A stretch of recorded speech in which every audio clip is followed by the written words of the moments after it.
मु कर्नल अरुण कुमार राउतराय मु भारतीय सेना रे 36 वर्ष कार्य कराया परे मु एबे आसी खोर्धारे सेटल होइची।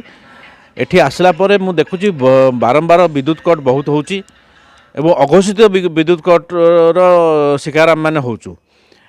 पचारे किसी संतुष्टिजनक उत्तर मिलूनी।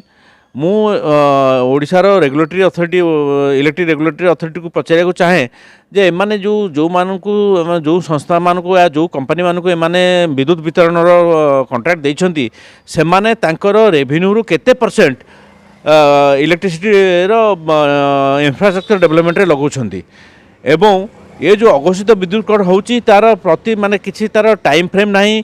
जिते मन इच्छा है से काटिदेले घंटे 2 घंटा 3 घंटा आज पर रेगुलेटरी अथॉरिटी से माने जदि 15 मिनट रु अधिका कटा जाए सेटा इंटिमेशन हवा दरकार किंतु सेटा इंटिमेशन होउनी।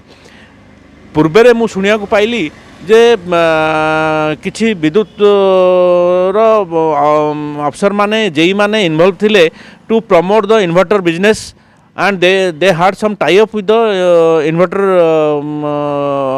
business firms। तांकटू किसी पैसा नहीं कि विद्युत कट करते ताकि लोक मैंने बाध्य हे इन्वर्टर किनिया तेणु ए प्रकार किसी होनी। तो तेणु मु आमर उपयुक्त संस्था या उपयुक्त सरकारी अनुष्ठान को अनुरोध करी से ये विषय टे पुंखानुभाव इनक्वारी करंतु एवं जो अघोषित विद्युत कट होउची तार समाप्तिर किछिटा बाट खोजंतु। जदि कंपनी माने नहीं कि जो प्राइवेटकरण हैला विद्युत यही सब कारण जो प्राइवेटकरण हैला जदि प्राइवेटकरण भी आम गुणवत्तार विद्युत न पाइले ताहले प्राइवेट हबार कारण यथायथ कौन आमको फल मिलला या अपेक्षा तो सरकारी ठीक थिला एटलिस्ट जो प्रॉफिट होता सरकार कल को जाऊला। एबे जनरेशन होची सरकार विद्युत बिकुछंती आंकु किछि रेट रे एबे ताकु से माने चढ़ा रेट रे आम मान को बिकुछंती तार किछि अछि कि एबे मु देखुथली ढेंकानाल रे बंद हला किछ दिन से माने बंद करथिले भुवनेश्वर रे भी चलची सब आडे स्मार्ट मीटर ना रे लोकन को शोषण करूछंती। कोर्टर ऑर्डर थिला परे भी सेमाने जबरदस्ती आसिकी स्मार्ट मीटर गुड़िक इनस्टॉल करने बाध्य करुछंती। जो ग्राहक माने अवेयर अच्छे घरे हो पारनी किंतु बाकी जो माने अवेयर नहांती सेमानकु घरे जबरदस्ती लगे देकी जाउछंती पेनाल्टी काटुछंती। पेनाल्टीटा एथरे आसुनी बोली मु शुणिया को पाइली बिल रे कहीं आसबनी एव्री पाई काउंट्स। जदि कौन गोटे पैसा से नौछंती तार रिसीट देवाई कहीं से आगभर होना।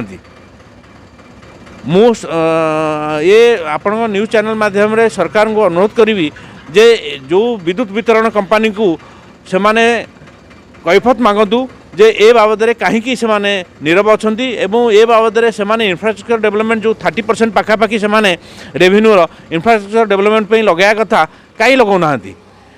प्रत्येक देश में जो साइक्लोन पूर्व सबुआडे कहला जे अंडरग्राउंड करेंगे बोली एपर्यंत सुधा खोर्धा सहर में केतेटा अंडरग्राउंड होती एवं केते जगह रिंगमेन होती तार किसी हिसाब किताब अच्छी कि पावर कट हो गले गोटे स्ट्रेट लाइन में जदि किसी फॉल्ट आसला से 2 घंटा 2.5 घंटा पावर कट हो जाउची रिंगमेन कहीं होनी। ए सबुर पुंखानुभाव भाव में आलोचना हो एवं तार कैफत दवापाई जो विद्युत वितरक कंपनी अच्छी तांकटू कैफत मगा जाऊ ताकि ग्राहक माने खुशी रे एवं निर्द्वंद्व बिजुलीर व्यवहार करें एवं न्याज्य जो टैरिफ अच्छी ताकू से माने देबे। ए कारण रे ग्राहक मान को शोषण न करा जाऊ एवं विद्युत काट रो समाप्ति घटू।